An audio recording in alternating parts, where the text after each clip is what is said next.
When I found proof my husband was sleeping with my sister behind my back, I stayed silent and played the perfect wife, then orchestrated the most devastating reveal at her wedding reception, exposing their betrayal to every guest who believed their innocent act. "She's working late tomorrow, right? Come over then. I'll make your favorite." I'm reading this text message from my sister Maya to my husband Paul at 1:30 in the morning, and the she they're casually discussing is me.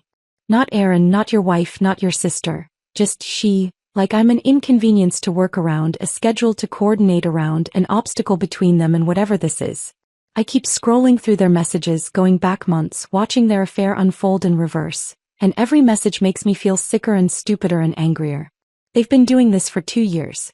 2 years of lies and hotel rooms and stolen moments while I worked late to pay our mortgage, while I helped Maya plan her dream wedding, while I smiled for family photos and believed we were all happy. Paul is asleep upstairs.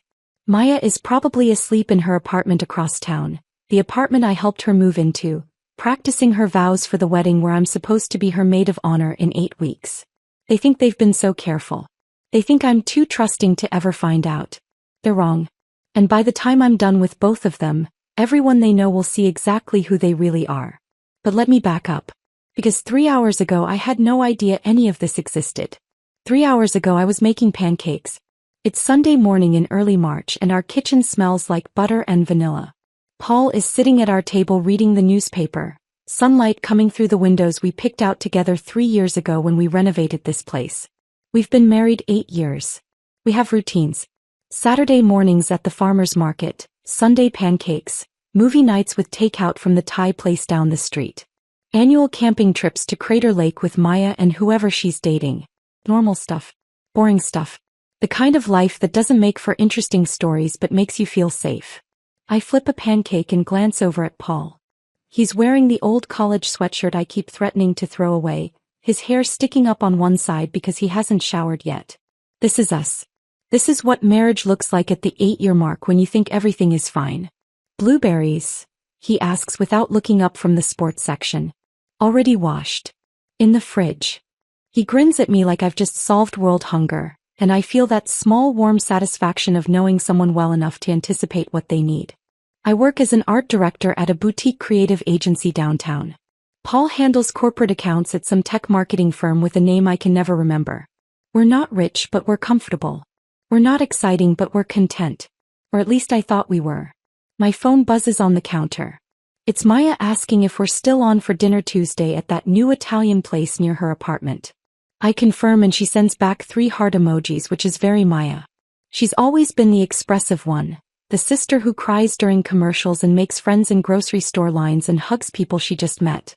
I tell Paul about dinner and his face does this thing it always does when Maya's mentioned, this immediate brightening like someone just turned up his volume.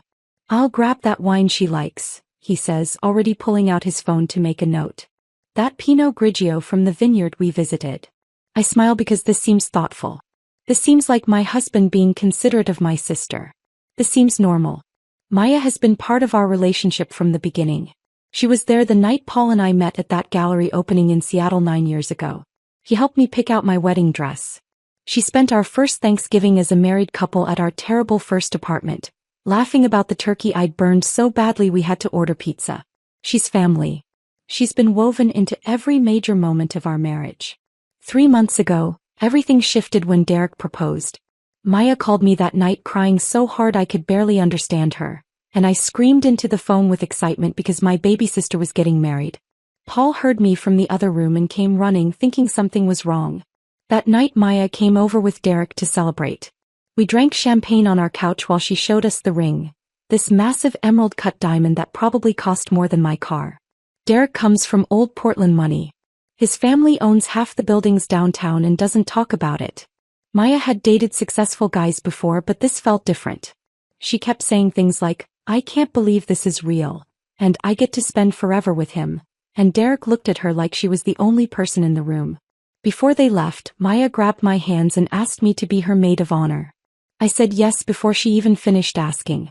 We've always been close despite the 4-year age gap. Growing up, she was my shadow, following me everywhere, copying my outfits, asking a million questions. As adults, we evolved into best friends. Daily phone calls, weekly lunch dates, trading advice about everything from work drama to relationship problems to which concealer actually worked. When Maya started planning the wedding, I became her full-time consultant.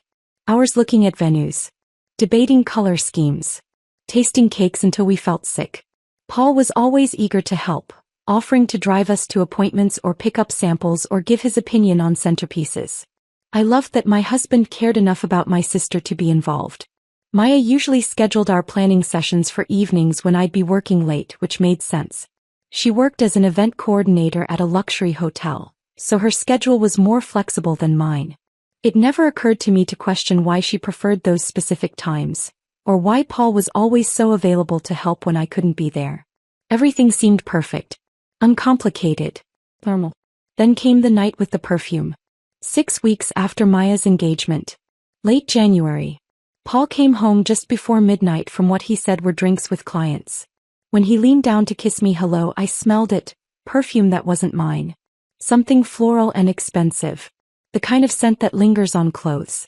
I was half asleep on the couch where I'd been waiting up, and I asked about it in this light, teasing way. Not accusatory. Just curious. Oh, one of the clients is this woman who hugs everyone goodbye, he said, not missing a beat.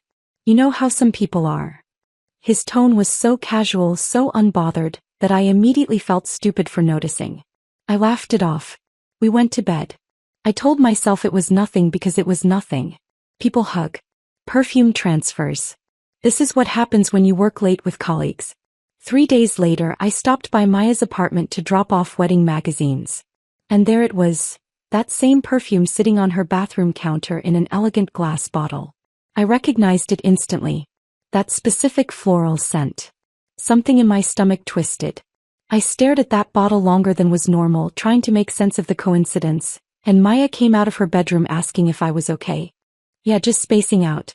Long week. She hugged me and said I worked too hard, that I needed to take more time for myself. I left feeling unsettled in a way I couldn't name. It was nothing. It had to be nothing. Lots of women wear the same perfume. My brain was creating problems where none existed. But after that night I started noticing other things. Paul's phone was suddenly always face down. On the kitchen counter. The nightstand. The coffee table. Every surface. He started taking it into the bathroom when he showered, which he'd never done before.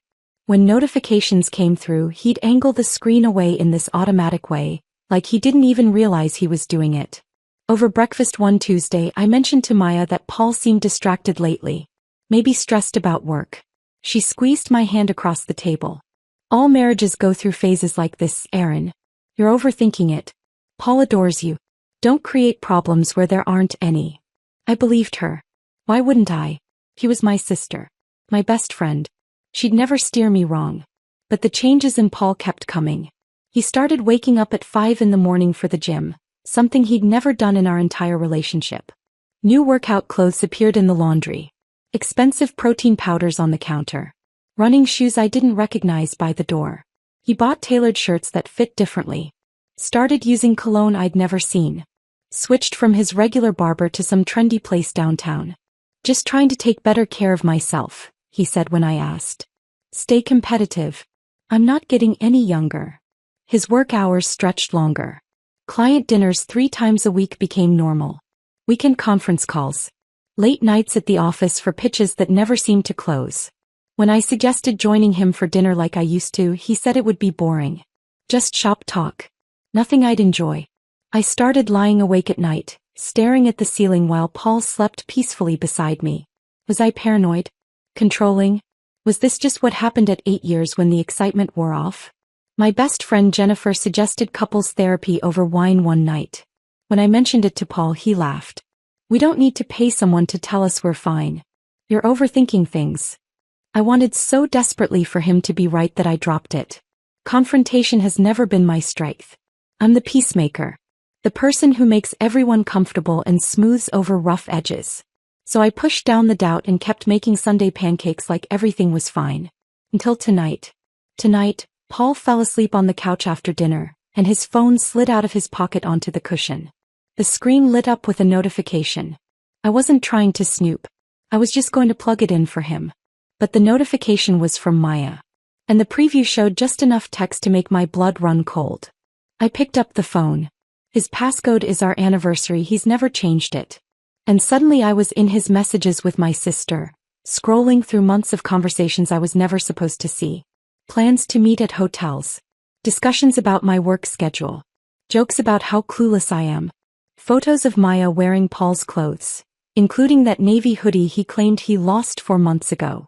Now it's 1:30 in the morning and I'm sitting in our living room with my laptop, going through 2 years of lies, and Paul is still asleep upstairs, completely unaware that everything is about to change. Maya's wedding is in 8 weeks. I'm supposed to stand beside her as maid of honor and smile while she marries Derek, this genuinely kind man who has no idea his bride has been having an affair with her sister's husband. I should wake Paul up right now. Scream at him. Call Maya and destroy her. But I don't. Because sitting here in the dark taking screenshots and backing them up to 3 separate cloud drives, I realize something. I'm not going to confront them. Not yet. I'm going to play the perfect wife. The devoted sister. I'm going to help Maya with every wedding detail, smile in every photo, give the maid of honor speech everyone expects. And then I'm going to burn their entire world down in front of 200 people who think they're good people. They think I'm too nice to fight back. Too trusting. Too weak. They're about to find out how wrong they are. The days that follow are strange. I move through them like I'm underwater, everything muffled and distant, but on the surface I'm perfectly normal. I go to work. I answer emails.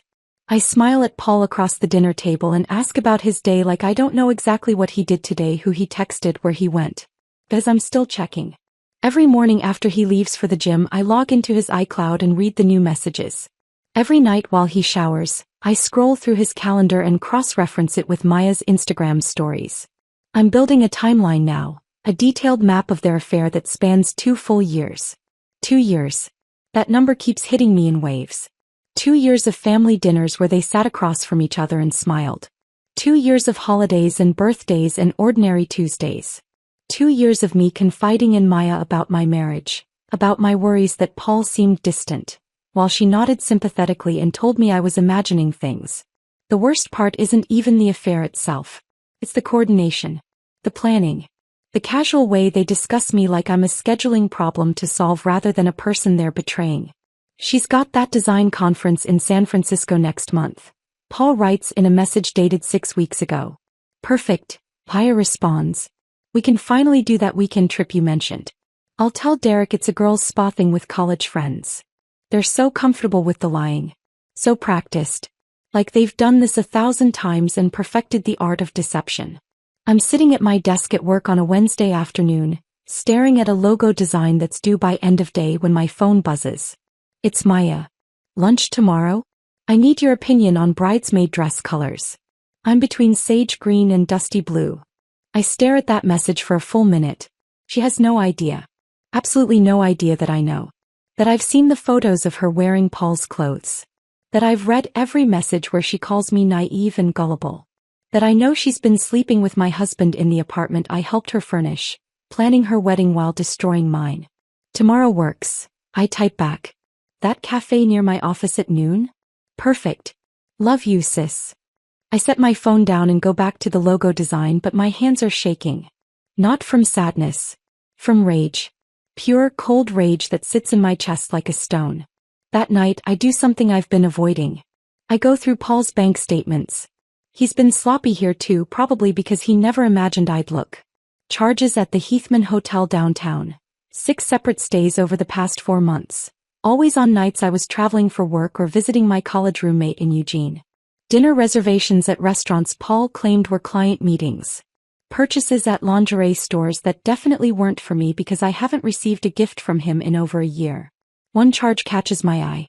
3 months ago, right after Maya got engaged, Paul bought something from a jewelry store. $1,500. My stomach drops.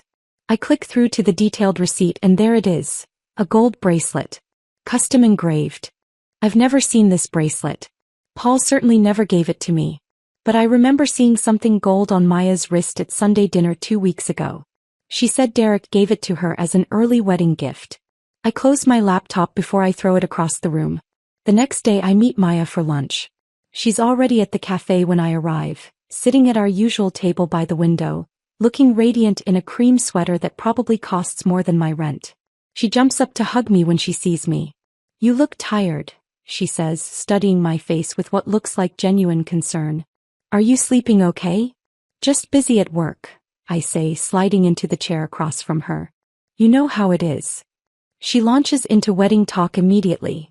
The ongoing debate about bridesmaid dresses, a crisis with the florist who might not be able to get peonies in November, drama with Derek's aunt who wants to bring her new boyfriend who no one has met. I nod in all the right places, make appropriate sympathetic noises, offer solutions to problems I don't care about. And then I notice it. The gold bracelet on her left wrist. "That's pretty," I say, gesturing to it. "Is it new?" Her hand goes to it automatically, a small, secretive smile crossing her face. "Oh, this? Yeah, Derek gave it to me.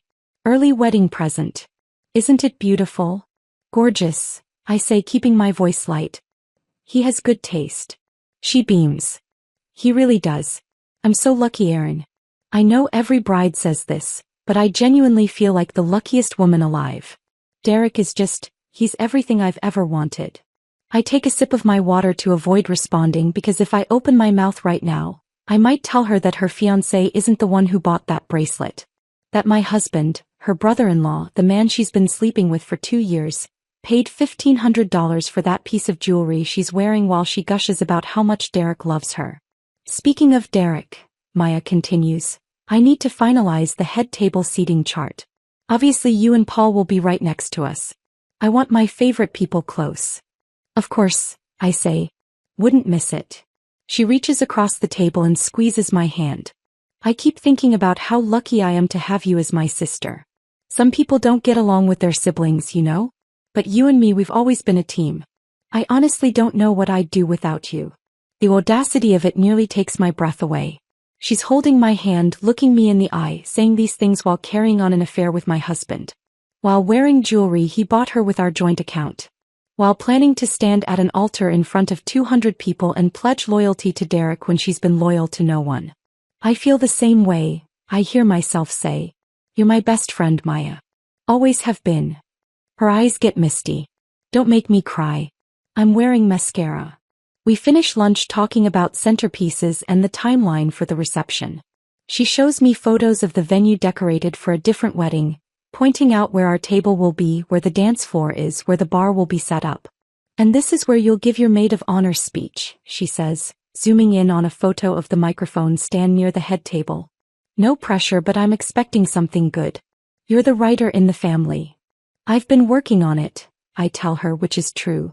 I've been working on that speech for weeks now, perfecting every word, timing every pause. It's going to be memorable. I promise. "I can't wait," she says, practically glowing. "This is going to be the best day of my life." I smile back at her. "I'm sure it will be." When we part ways after lunch, she hugs me tight and tells me she loves me, and I hug her back and say it too, and neither of us means it, but only one of us knows that. I walk back to my office in the cold November air and I feel nothing. No sadness. No conflict. Just that same cold clarity I felt the night I discovered everything. That evening, Paul comes home from work carrying flowers. Grocery store flowers, nothing fancy, but it's been months since he brought me anything and I understand immediately what this is. Guilt. Some small part of him that still feels bad about what he's doing, trying to ease his conscience with a $12 bouquet. "These are pretty," I say, putting them in a vase.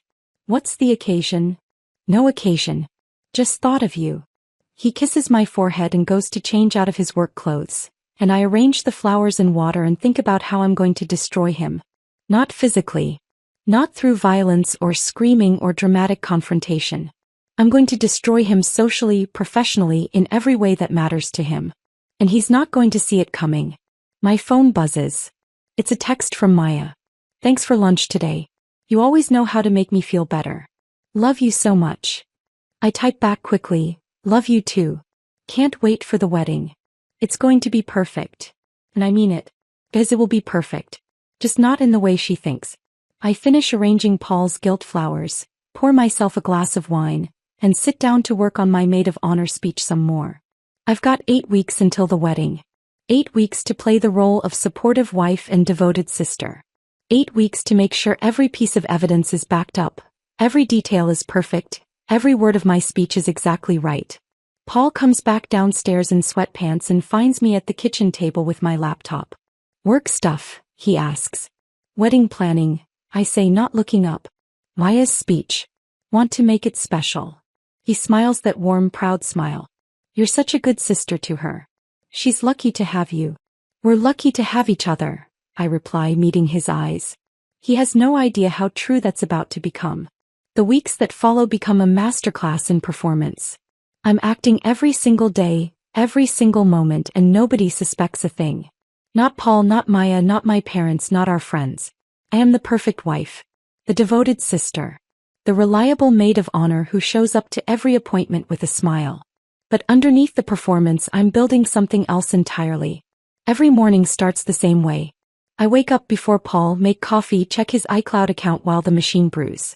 New messages appear like clockwork. Last night was amazing. Can't wait to see you Thursday. She's going to be at that conference all weekend. We'll have 3 full days. I screenshot everything, save it to multiple cloud drives, add it to my growing timeline of their affair. Then I go downstairs, pour Paul's coffee exactly how he likes it, and kiss him goodbye when he leaves for the gym. The same gym where, according to his messages, he doesn't actually work out half the time. He meets Maya there. They grab breakfast after. Go back to her apartment while I'm at work. At the office, I throw myself into a major rebranding project for a tech startup that's paying us more than any client we've had in years. My boss comments on how focused I've been, how the quality of my work has actually improved despite the long hours. What she doesn't know is that staying late isn't about dedication. It's about avoiding home. Avoiding the charade. Some nights I sit in my car in the parking garage for 20 minutes, just breathing, preparing myself to walk back into my marriage and pretend everything is fine. Jennifer notices something's wrong during one of our monthly lunches. We're at our usual spot, this little bistro near Powell's Books, and she's watching me push salad around my plate without eating. You've lost weight, she says. Are you okay? Just busy with work, I tell her. And Maya's wedding stuff. You know how it is. Erin.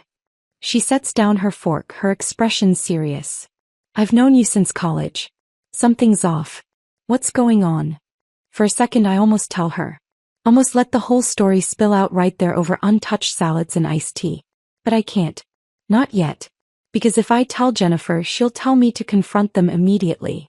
She'll say I'm torturing myself by waiting. She won't understand that this isn't torture.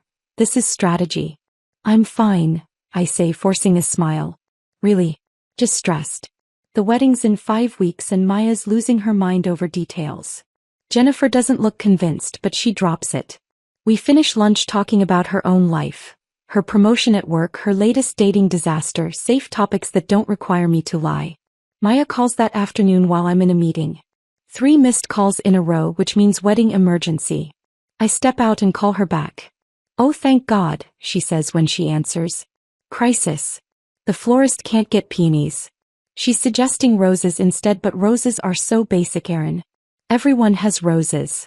This was supposed to be special. I close my eyes and count to 5. What about garden roses? They're fuller, more romantic. And we could mix them with ranunculus. Same color palette, more interesting texture. Silence on the other end. Then, that's actually perfect. God, you're so good at this. I don't know what I'd do without you. That's what sisters are for, I say, and the words taste like ash. That evening we have a dress-fitting appointment. I meet Maya at the bridal boutique downtown, and the consultant brings out her Vera Wang gown, this stunning off-shoulder design that probably costs more than most people's cars. I help her into it, buttoning each tiny pearl button up her spine, and she looks at herself in the mirror with tears in her eyes. Is this really happening? She whispers. Am I really getting married? You really are, I tell her, adjusting her veil. She turns to face me, mascara already starting to run. I'm so glad you're my maid of honor. I know I keep saying it, but I mean it. You're my best friend, Erin. You always have been. I hug her carefully, avoiding the dress, and over her shoulder I can see both of us in the mirror. 2 sisters. One in a wedding dress, one in jeans. Both of us lying, but only one of us knows it. We spend the next hour looking at bridesmaid dresses. She's finally decided on sage green, and I help her choose a style that will work for the different body types of her bridesmaids. We debate hemlines and necklines and whether the fabric will photograph well. Normal sister things. Wedding things. All while I'm mentally reviewing the hotel receipts I found last week showing Paul and Maya spent a weekend at the coast while I was in Eugene visiting friends. The worst part of the whole charade is Derek. Maya's fiancé joins us for dinner after the fitting, and he's exactly as nice as always. Asking about my day, telling jokes, clearly head over heels in love with Maya. He talks about their honeymoon plans to Italy, about the house they're looking at in the West Hills, about how excited he is to start a family. We're thinking maybe 2 kids, Maya says, squeezing Derek's hand across the table. Not right away, but within a few years. Derek grins. I want them to have your eyes. And I sit there eating pasta, nodding at appropriate moments, watching them plan a future that's built on lies, and I wonder if Derek will hate me after the wedding. If he'll understand I did him a favor, or if he'll wish I'd warned him privately instead of exposing everything publicly. But I can't warn him privately. Because if I do, Maya and Paul will have time to control the narrative, to spin the story, to paint me as jealous or crazy or vindictive. This has to be public. It has to be undeniable. It has to be in front of everyone who matters. 3 weeks before the wedding, Maya's nonprofit holds its annual fundraiser gala. It's a black tie event at a downtown hotel, complete with silent auction, live music, and Portland's wealthy elite pretending to care about children's literacy. Paul volunteers to help with logistics, which makes everyone in our family smile about what a supportive brother-in-law he is. I watch him get ready that night with new eyes. The tuxedo I don't remember him buying. Cufflinks that weren't in his drawer last month. Cologne applied with more care than he's shown for anything involving me in half a year. You look handsome, I tell him, because that's what a good wife says. You look beautiful, he replies, kissing my forehead with lips that have kissed my sister. At the gala, I work the room in a burgundy gown Maya helped me pick out. I make small talk with donors, laugh at jokes I don't find funny, pose for photos with Paul's arm around my waist. The perfect couple. The supportive sister and brother-in-law helping Maya's career. But I'm watching them. Always watching. I see Paul's hand linger on Maya's lower back when he guides her through the crowd. See her lean into him when he whispers something that makes her laugh. See them exchange glances across the ballroom that last just a fraction too long. And then about an hour into the event, they disappear. Event logistics. Maya tells the event coordinator before heading toward the service hallway.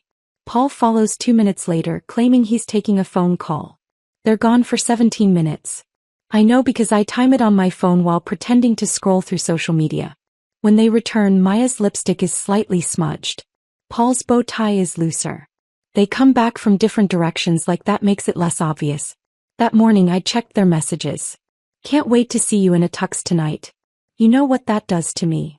I'll find a reason to steal you away. Promise. Now I'm watching that promise fulfilled in real time, and I'm smiling for a photographer from the Portland Tribune who wants a shot of Maya with her sister. We pose together, arms around each other, and he takes several photos. Beautiful, he says.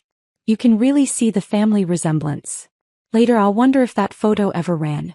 If it's still somewhere online, frozen proof of the moment before everything exploded. With 2 weeks until the wedding, I become meticulous.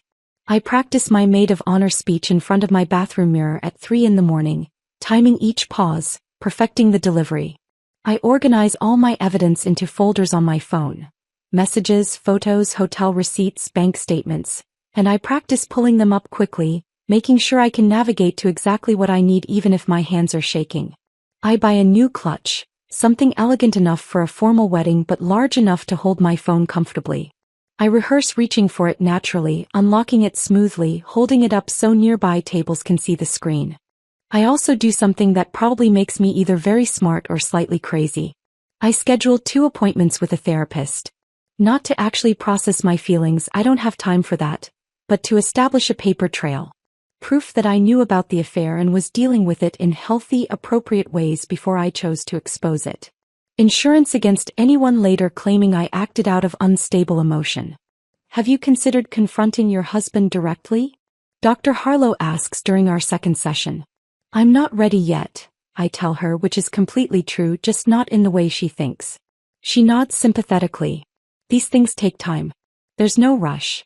You need to process at your own pace. I nod back and let her believe that's what's happening. At night, I lie next to Paul in our bed listening to him breathe. He sleeps peacefully, no guilt keeping him awake, no conscience disturbing his rest. And I stare at the ceiling imagining the wedding reception. The beautiful waterfront venue. The 200 guests. The moment when I stand up with the microphone and everyone's attention. The moment when everything changes. For the first time in 2 months, lying there in the darkness, I smile. The wedding day arrives with weather that feels like mockery. Clear blue skies. Crisp November air. The kind of perfect Portland morning that makes people forget it rains here 9 months a year. I wake up at 5, earlier than necessary, but I couldn't sleep anyway. Today is the day I've been planning for 2 months. Today everything changes. I shower, do my makeup carefully, put on the sage green maid of honor dress Maya chose.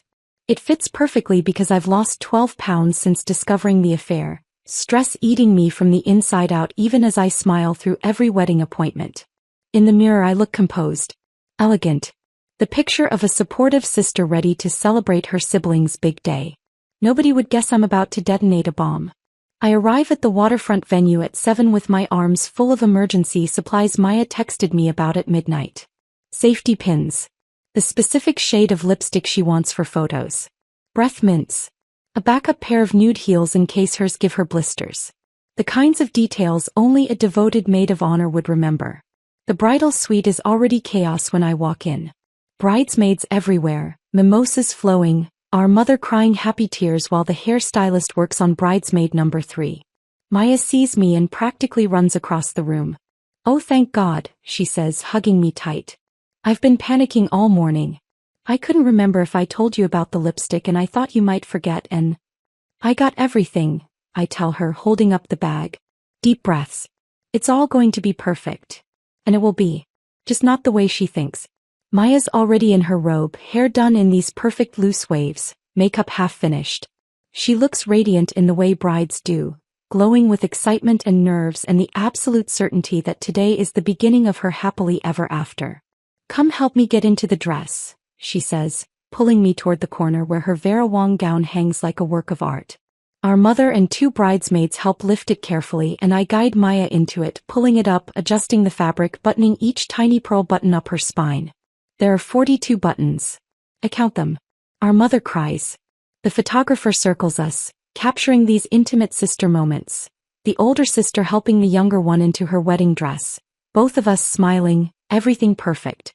"I can't believe this is happening," Maya whispers, staring at herself in the full-length mirror. "I'm actually getting married." "You really are," I say, adjusting her veil.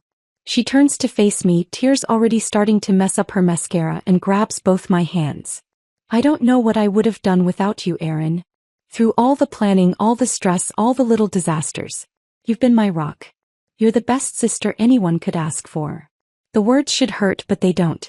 They just solidify everything I'm about to do. "That's what sisters are for," I tell her. She hugs me carefully, trying not to wrinkle the dress, and I hug her back, and the photographer captures that too. 2 sisters. 1 getting married. Both crying. A beautiful moment that will be deleted from every device by tomorrow. The bridesmaids finish getting ready, everyone taking turns with the hair and makeup artists. I sit in the corner sipping water.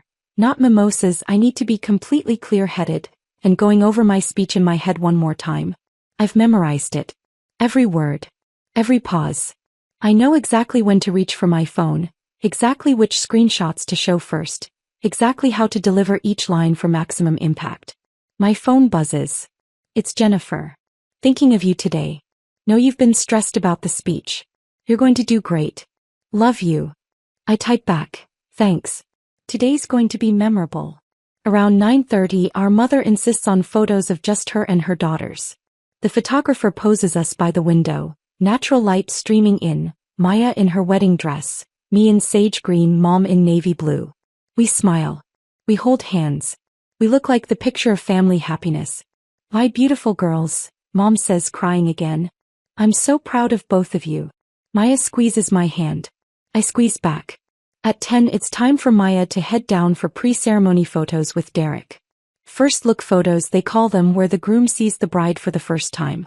Maya is nervous, fidgeting with her bouquet. "What if he doesn't like the dress?" she asks.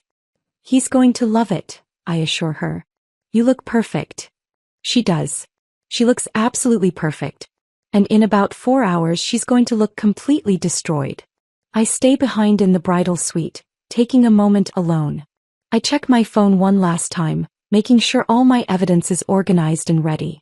Messages, photos, hotel receipts, bank statements. Everything I need to make this undeniable.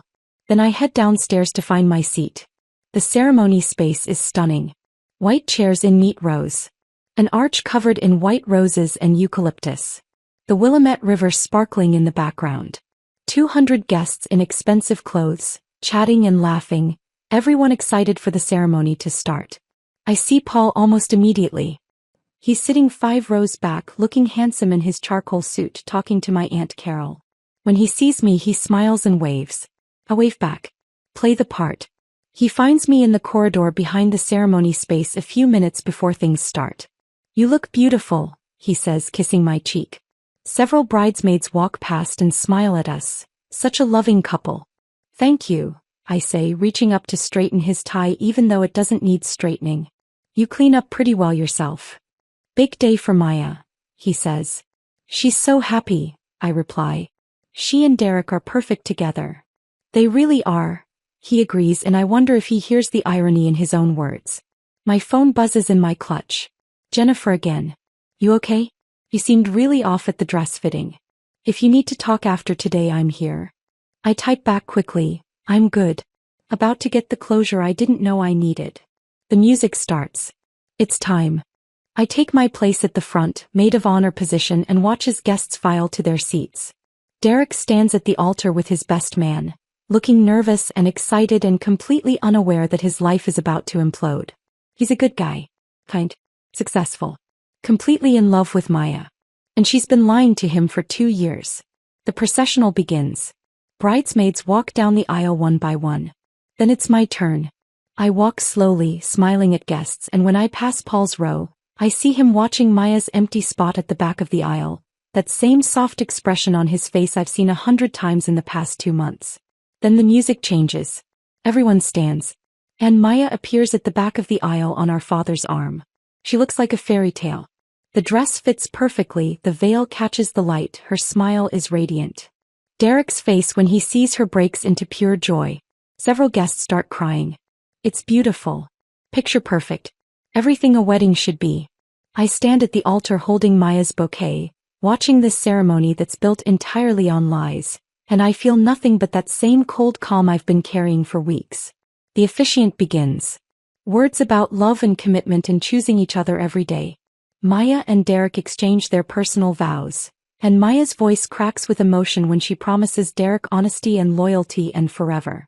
From my position at the altar, I can see Paul 5 rows back, watching her with this tender expression, probably convinced their affair is some grand love story rather than a betrayal.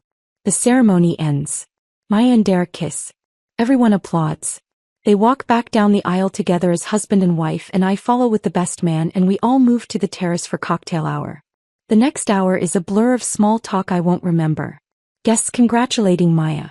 Derek's parents thanking me for being such a wonderful maid of honor. His mother telling me how Derek knew Maya was the one after 3 dates. Everyone's so happy. So completely unaware. I don't drink. Not even the champagne the servers keep offering.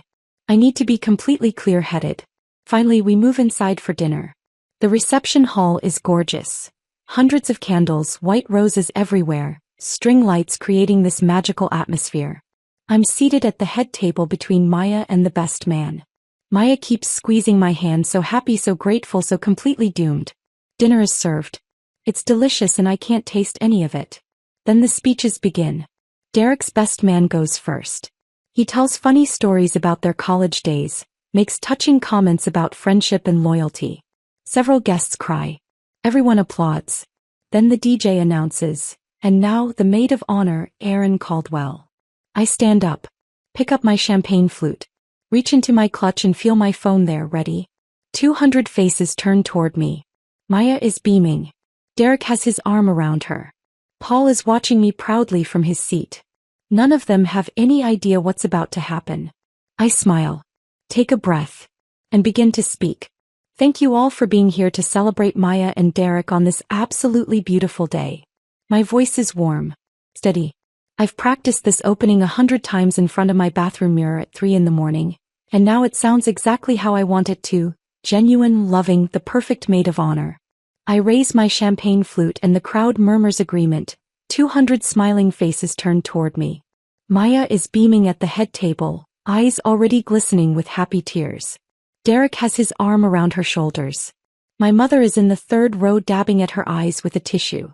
Paul is 5 rows back, watching me with this proud expression like he's not currently having an affair with the woman in the white dress. As Maya's older sister, I continue, I've had the privilege of watching her grow from that curious little girl who followed me everywhere into the incredible woman standing before you today. Several guests nod knowingly. This is exactly what they expect. Sappy sister stories, childhood memories, maybe a funny anecdote about Maya's terrible teenage fashion choices. Standard maid of honor speech material. Maya has always had this gift for making people feel special, for creating these picture-perfect moments that make life feel magical. She's planned events for hundreds of people over her career, coordinated proposals and anniversaries and celebrations, always making sure every detail is flawless. More nodding. Maya's reputation as an event coordinator is well known. Derek's mother is smiling warmly. And she planned this wedding with the same meticulous attention to detail, I say, my smile never wavering. Making sure everyone here would witness exactly what she wanted us to see. The tone of that last sentence is just slightly off. Just enough that a few people in the front row shift uncomfortably. Maya's smile falters a fraction. She's smart enough to sense something wrong but not smart enough to know what. I pause. Let the room settle. Make sure I have everyone's complete attention. But what I've also had, I say, my voice dropping lower, more serious, is a front row seat to a very different side of Maya's life. One that most of you have never seen. The room goes completely silent. That horrible anticipatory quiet before disaster strikes. I reach into my clutch and pull out my phone. Maya's face drains of color so fast I think she might actually faint. Her hand reaches across the table toward me in this instinctive gesture, like she can somehow stop what's coming, but it's too late. This has been too late for 2 months. 7 months ago, I continue, my voice steady despite my racing heart. I discovered something that shattered my entire world. I discovered that my husband Paul and my sister Maya have been having an affair. The gasps are immediate and collective, like the whole room inhaled at once. Someone near the back drops their glass and the crash echoes in the sudden silence. A woman at table 6 says, "Oh my God," loud enough for everyone to hear. I unlock my phone and hold up a screenshot, angling it so the nearby tables can see. It's a text message from Maya to Paul, the words clear and undeniable. "Can't wait to have you all to myself tomorrow. You're all I think about." Maya tries to stand but Derek grabs her wrist, his face going from confusion to horror as he processes what I'm saying. Paul is halfway out of his chair but frozen, like his body can't decide whether to run toward me or away from me. My mother has both hands over her mouth. My father's face has gone completely red. "This is from 3 weeks ago," I say calmly, scrolling to another message. "And this one is from Maya to Paul, sent while I was in Seattle for a work conference." I read it aloud, my voice clear and steady. "She's gone until Thursday. Come over tonight. I'll wear that thing you like." I pause, let that sink in, then add, "Sent while I was working 18-hour days to land the account that helped pay for this beautiful wedding we're all attending today." The room erupts. People standing. Chairs scraping. Voices overlapping in shock and outrage. But I just keep talking, keep delivering evidence like a prosecutor presenting a case because I've practiced this and I know exactly what I need to say. I have 2 years' worth of messages like this. I continue, my voice cutting through the chaos. 2 years of planning hotel stays around my business trips. 2 years of coordinating their affair around my schedule like I'm an inconvenience to work around rather than a person they're betraying. Derek suddenly reaches across Maya and grabs my phone from my hand.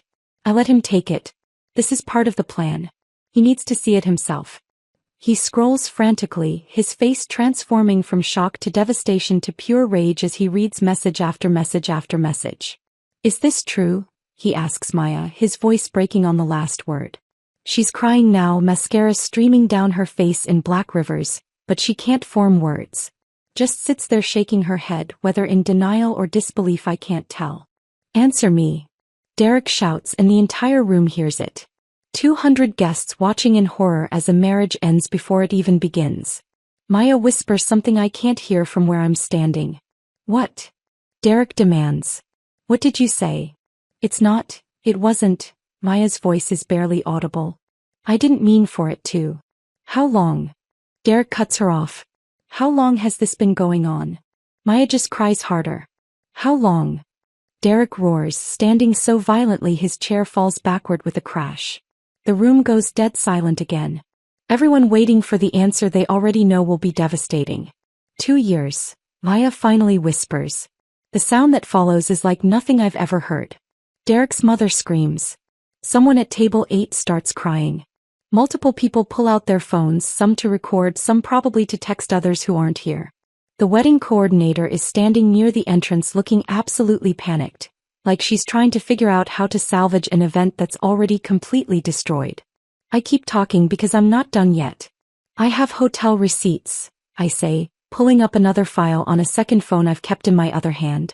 6 separate bookings at the Heathman downtown over the past 4 months. All under Paul's name. All on dates he told me he was at sales conferences.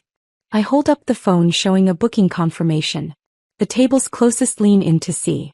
I have their Telegram messages where they joke about how oblivious Derek and I are.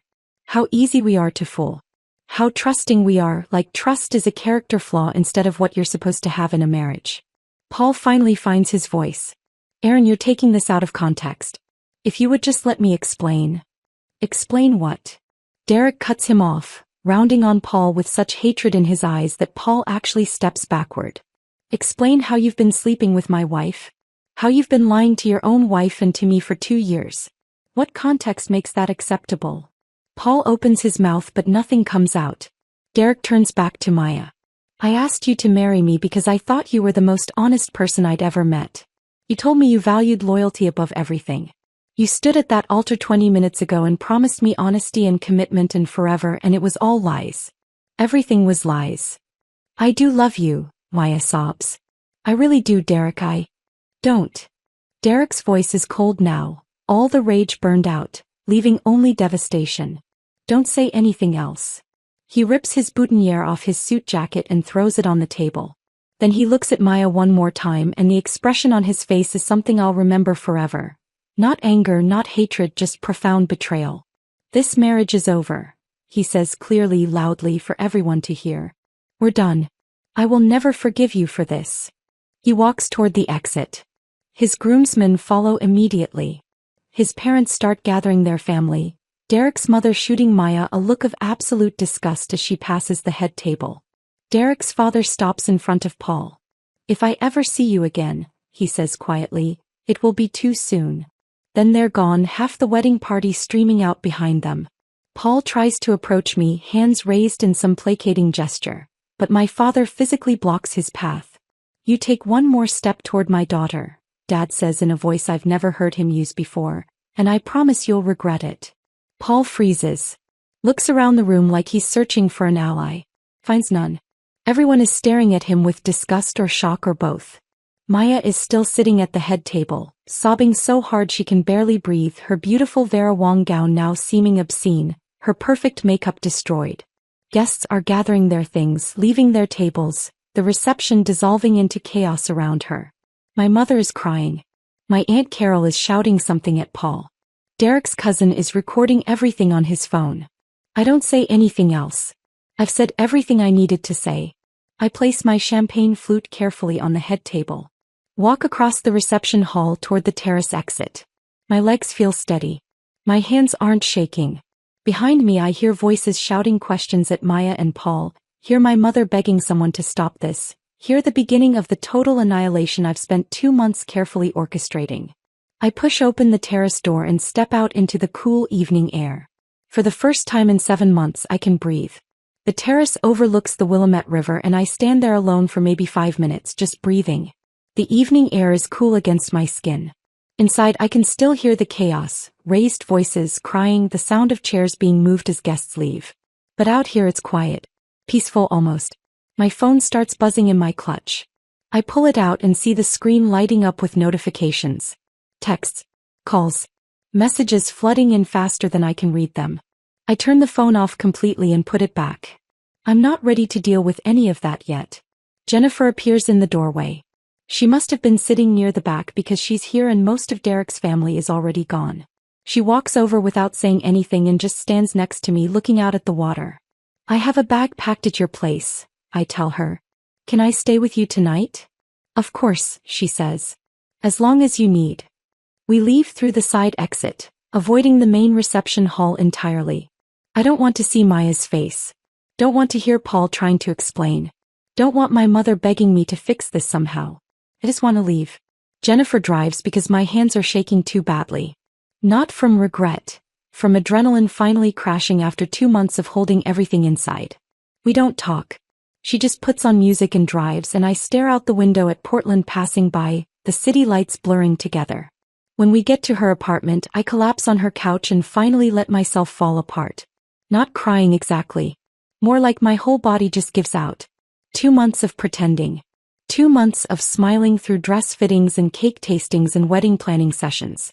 2 months of sleeping next to Paul and making him breakfast and acting like I didn't know he was destroying our marriage. It's over. It's finally over. I sleep for 14 hours straight. When I wake up Sunday morning, Jennifer is sitting in the armchair across from me with coffee and a concerned expression. Your phone's been going crazy, she says carefully. I turn the sound off but the screen keeps lighting up. Might want to check it. I turn it on and immediately regret it.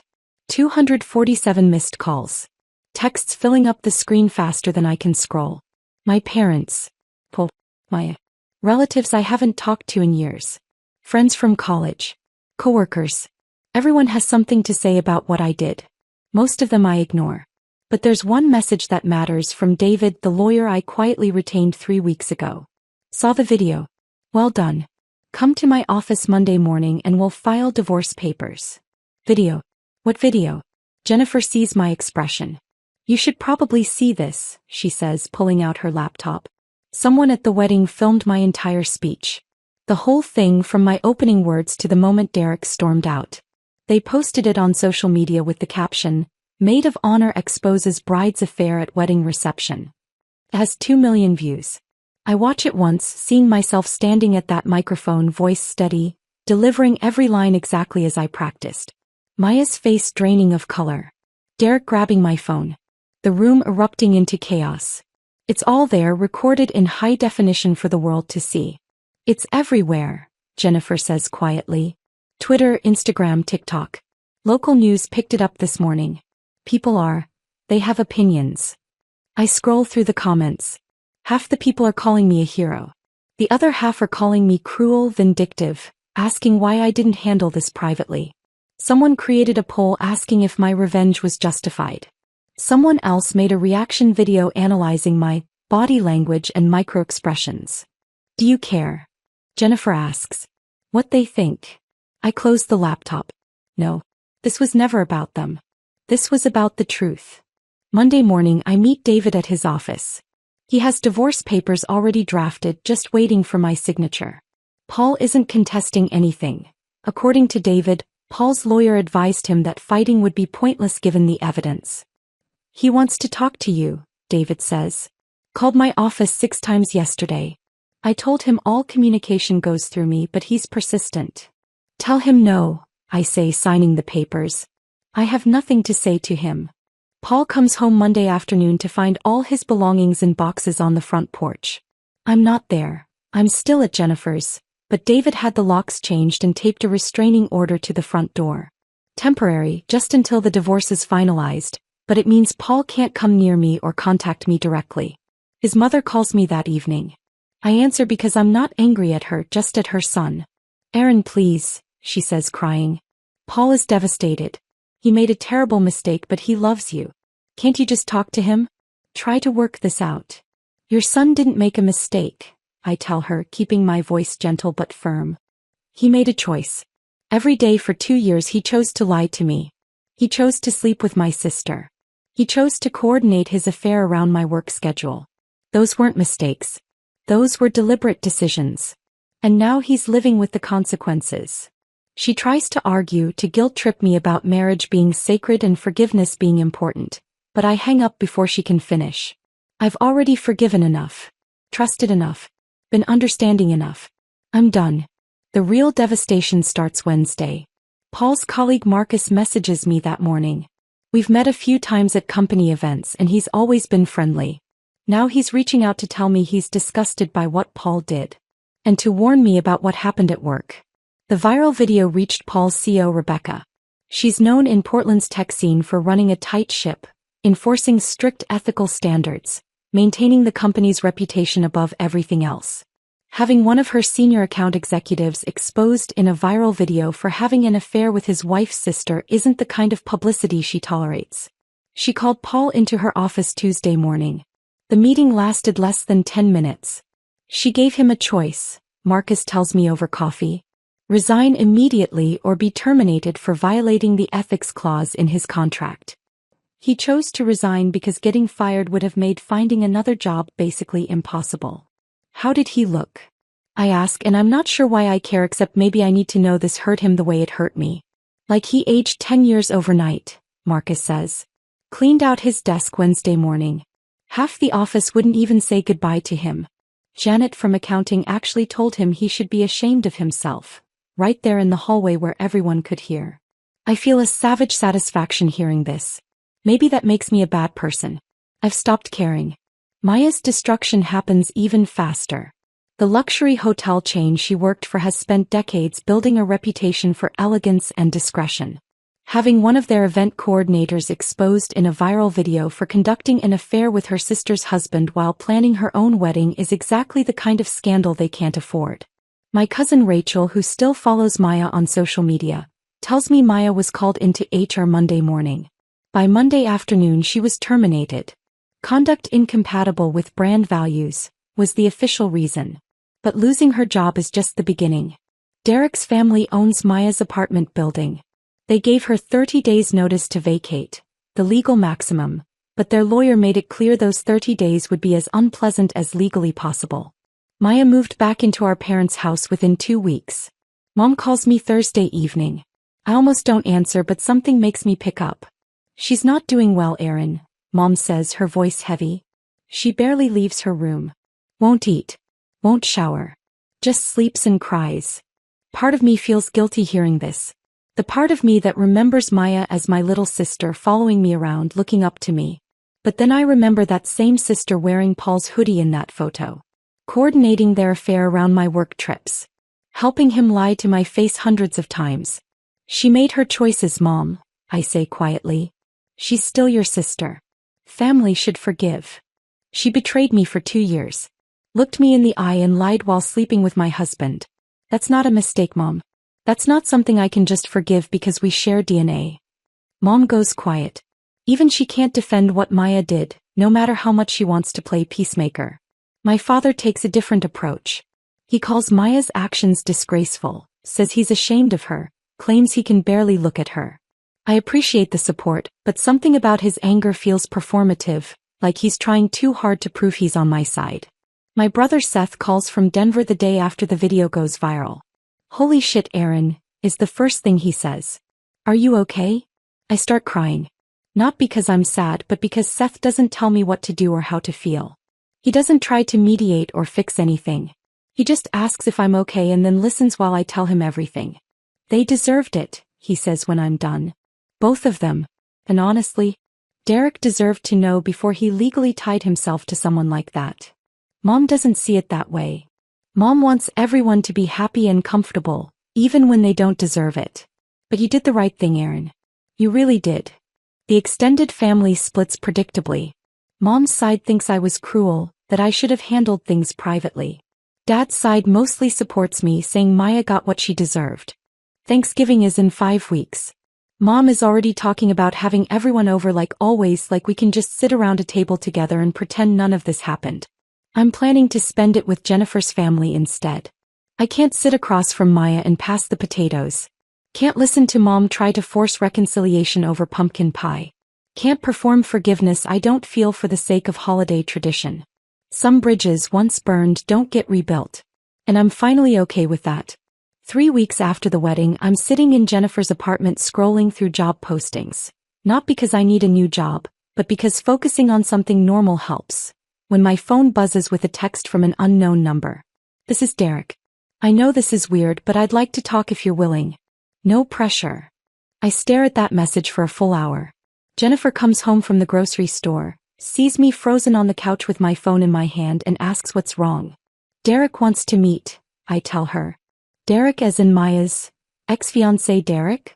Yeah. Jennifer sits down next to me. What do you want to do? That's the question, isn't it? Part of me wants to ignore the message, keep that boundary firmly in place.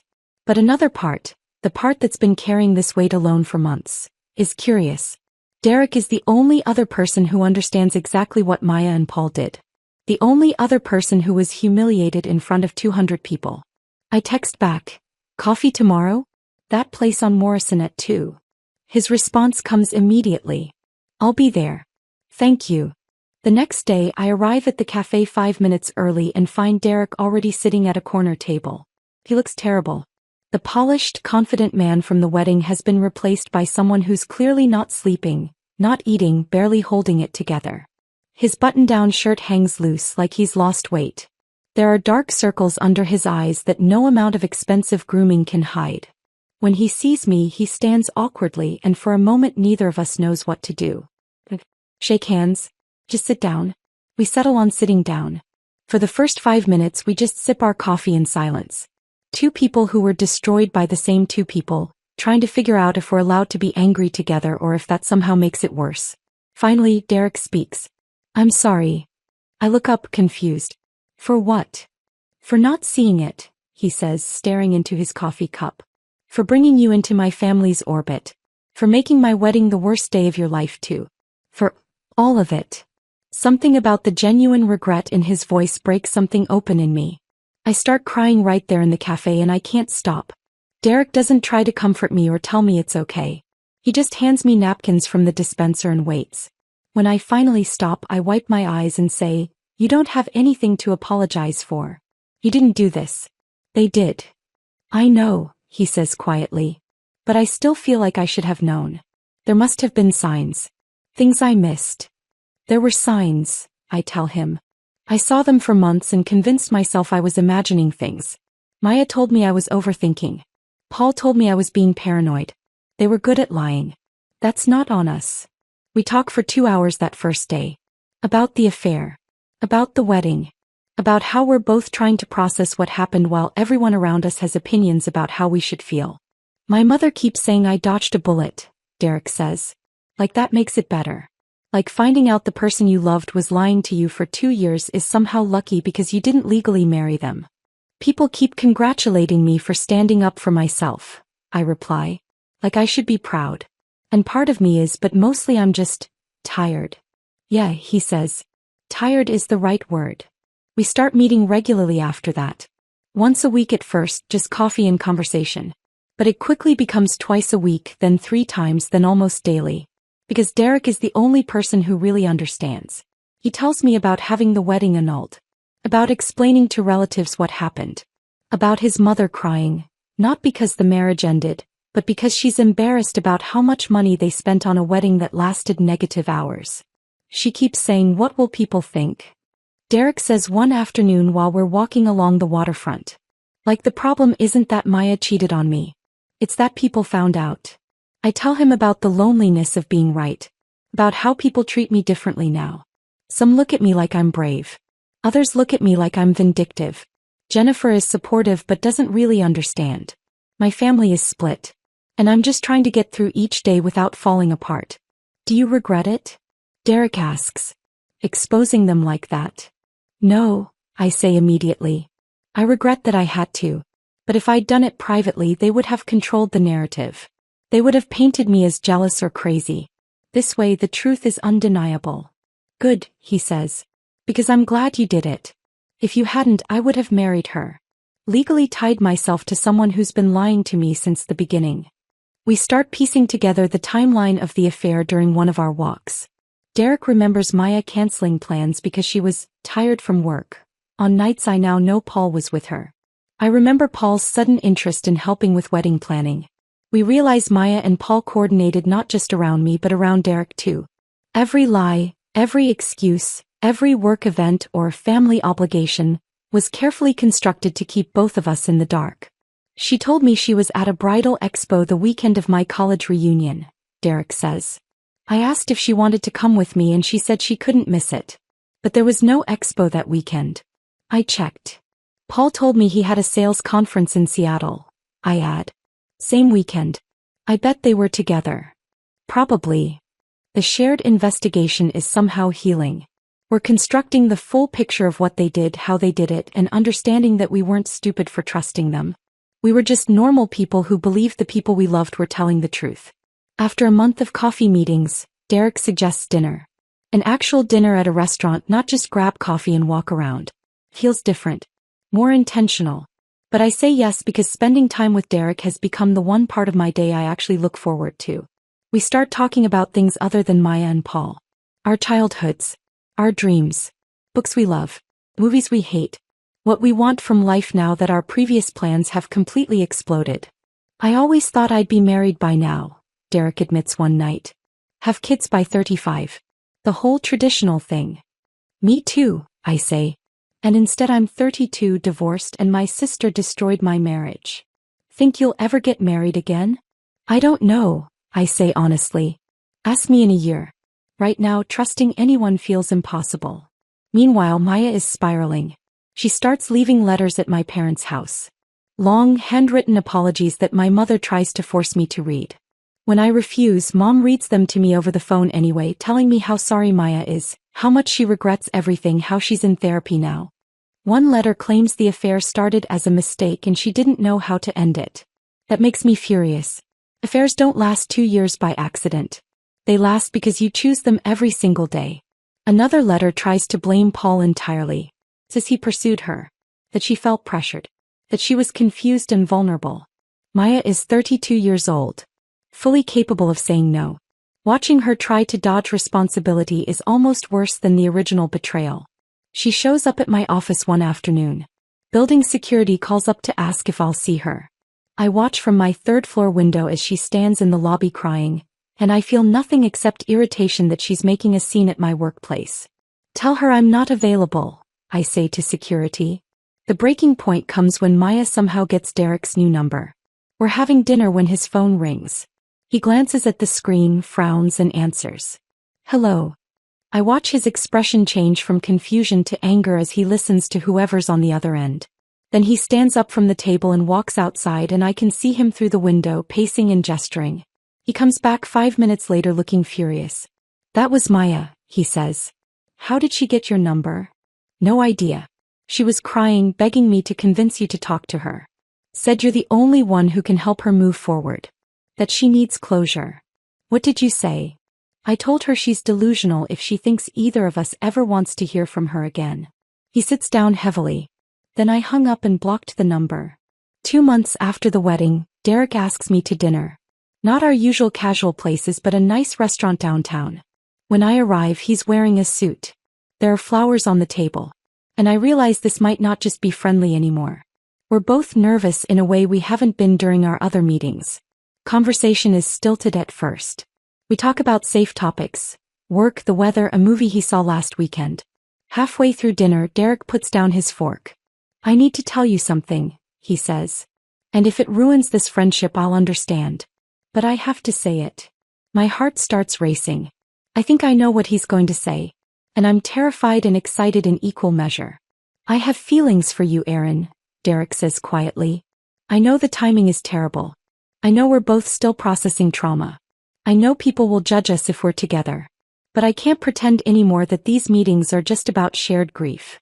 You make me laugh. You make me feel like myself again.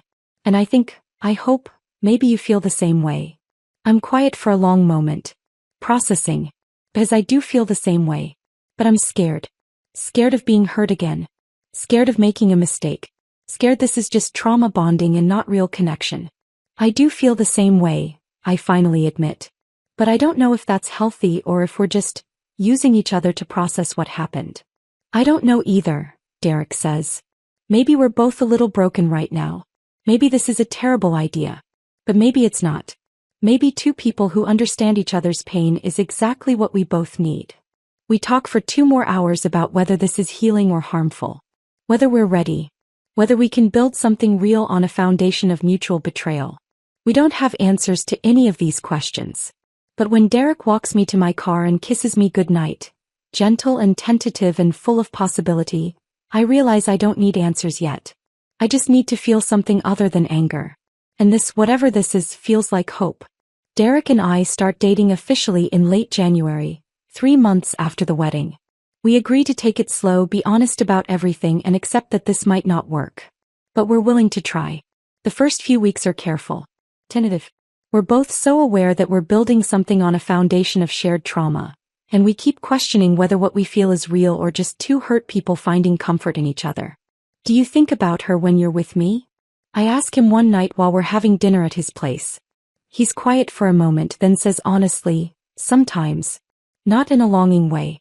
More like, I see something that reminds me of what happened and I have to consciously separate you from her. Does that make sense? Yeah, I say. I do the same thing. Sometimes you'll say something and I'll panic, wondering if you're lying too. If everyone lies. I'm not lying, he says. I promise you, Aaron. If this stops working for me, I'll tell you. No games. No deception. We decide early on to see a couples therapist, which feels ridiculous when we've only been dating a month, but we both agree we want to do this right. Dr. Chin asks us hard questions about whether we're trauma bonding, whether we're using each other to avoid processing our pain, whether we're actually compatible or just comfortable in shared anger. We don't have all the answers. But we keep showing up. Keep being honest. Keep choosing each other day by day. 5 months after the wedding, my divorce is finalized. The court proceeding takes less than 20 minutes. Paul doesn't even show up, he sends his lawyer as a representative. David structured the settlement so I keep the house, my retirement accounts, everything we built together. Paul gets his personal belongings and his car. When the judge declares our marriage dissolved, I feel relief more than anything else. It's finally officially over. Jennifer is waiting on the courthouse steps when I walk out into bright April sunshine.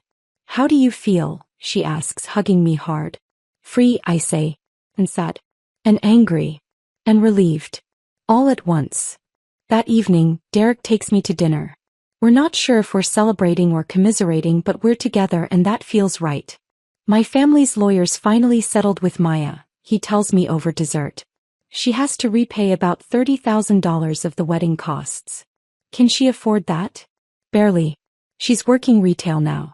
It'll take her years to pay it back. Part of me feels guilty hearing this. But then I remember the hotel receipts and the messages and the 2 years of lies, and the guilt fades. At work, I throw myself into every project with intensity that borders on obsessive. I'm staying late, taking on the challenging accounts other art directors avoid, bringing innovative ideas that win us 3 new major clients. My boss, Karen, notices. 6 months after the wedding, she calls me into her office. I'm promoting you to creative director, she says without preamble. You've earned it. The team respects you. Clients love you. And frankly, you've been doing the job for months without the title. The promotion comes with a significant raise. I used the money to move out of the house I shared with Paul. There are too many ghosts in those walls. Too many memories of who I used to be. I find a loft in the Pearl District. Exposed brick, huge windows, light everywhere. The complete opposite of my old life. Moving day feels like shedding skin. I get rid of almost everything Paul and I bought together. The couch where I discovered his affair, the dining table where we ate countless dinners while he lied to my face, the bed we shared while he was sleeping with my sister. I keep only what's truly mine. That first night in the new apartment, I eat Thai food on the floor because I haven't bought furniture yet, and I feel more at home than I did in 8 years of marriage. Jennifer helps me shop for furniture. Derek helps me assemble an IKEA bookshelf that takes 4 hours and nearly ends our relationship. Seth flies in from Denver for a weekend and helps me paint an accent wall navy blue. I'm building a life that's genuinely mine. Not compromised. Not negotiated. Just authentically what I want. Derek and I have been together 4 months when summer arrives, and we're still navigating what we are to each other. Some days it feels perfect. Other days it feels fragile. People judge us. I tell him one evening while we're walking along the waterfront. I can see it in their faces when I mention you. They think we're opportunists. Does it matter what they think? Derek asks. I don't know. Maybe. Sometimes I wonder if they're right. If we're just using each other to process what happened. Maybe we are, he says. But maybe that's okay. Maybe two people who understand each other's pain is exactly what we both need right now. We go to therapy together every other week. Dr. Chin asks us hard questions. We answer honestly. We're building something slowly, carefully on ground that still feels unstable. My parents don't know about Derek and me yet. I'm not ready for my mother's judgment, her comments about how inappropriate it is, her suggestions that I'm doing this to hurt Maya. But Derek's parents know. And surprisingly they approve. His mother tells him she's glad he found someone who understands what he went through. 8 months after the wedding, my mother calls with an ultimatum. Thanksgiving is in 3 weeks, she says. I want the whole family here. That includes you and Maya. Mom. Enough time has passed, Aaron. She's your sister. Family is family. I won't accept no for an answer. I refuse initially. But my father calls separately and he sounds so tired, so worn down by the family fracture, that I reluctantly agree to meet with Maya first. Just the two of us. Neutral territory. Before I commit to Thanksgiving. We meet at a coffee shop downtown on a Saturday morning. Maya shows up looking terrible. She's gained weight. Her hair is unwashed. She's wearing sweatpants. She starts crying the moment she sits down. I'm so sorry, she says. I know I've said it before, but I need you to know how sorry I am. I've been in therapy. I'm working on myself. I'm trying to understand why I did what I did and I let her talk for 10 minutes. Let her spill all her rehearsed apologies and excuses and explanations. When she finally stops, I speak. I don't forgive you, I say clearly. And I probably never will. Aaron, please. What you did wasn't a mistake, I continue.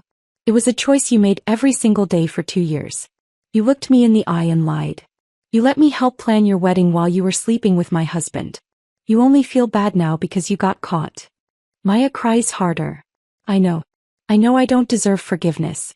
I miss you. I miss my sister. That sister doesn't exist anymore, I tell her. You destroyed her the moment you chose Paul over me. Over Derek. Over basic decency. Can't we at least try? Maya asks desperately. Can't we work toward being sisters again someday? No, I say. Trust once shattered, this completely doesn't rebuild. The best we can hope for is civil coexistence at family events for mom and dad's sake. But we're not friends. We're not close. We're just two people who share DNA. It's not the closure she wants. But it's the truth. I walk out of that coffee shop feeling lighter. I've stopped carrying the burden of her redemption. That's her work to do, not mine to grant. 14 months after the wedding, I'm sitting in my loft on a Saturday morning drinking coffee and thinking about how different my life looks now. I'm 33. Divorced. Estranged from my sister probably forever. In a relationship that started under the most unusual circumstances imaginable. And somehow I'm happier than I've been in years. People ask me all the time if I regret exposing Maya and Paul the way I did. If the public humiliation was too harsh. If I'd do it differently. My answer is always the same. I regret that I had to do it at all. But I don't regret doing it the way I did. Because they spent 2 years controlling the narrative, controlling me. I took that power back in the only way that guaranteed they couldn't spin the story. My life doesn't look like I imagined it would. But it's mine. Built on truth instead of lies. Derek and I are talking about moving in together next year. It terrifies me. But it also fills me with hope. I've learned that healing isn't linear. Some days I wake up angry. Other days I wake up grateful. Trust is harder to rebuild than people pretend. And revenge doesn't fix anything, but truth-telling does. I still see Maya at occasional family events. We're polite but distant. Strangers who share history but no longer share lives. And I've made peace with that being enough. My mother still hopes for reconciliation. My father has stopped hoping and just accepts the new normal. I've learned that I don't owe anyone my forgiveness. That boundaries are love in disguise. That sometimes the strongest thing you can do is walk away from people who hurt you, even when everyone tells you family means staying. The biggest lesson I've learned is this. Trust your instincts. Believe people when they show you who they are. And when someone betrays you so completely that there's no path back, don't be afraid to burn the bridge and walk away from the ashes. Because on the other side of that fire is a life that's truly yours. And that's worth more than anything.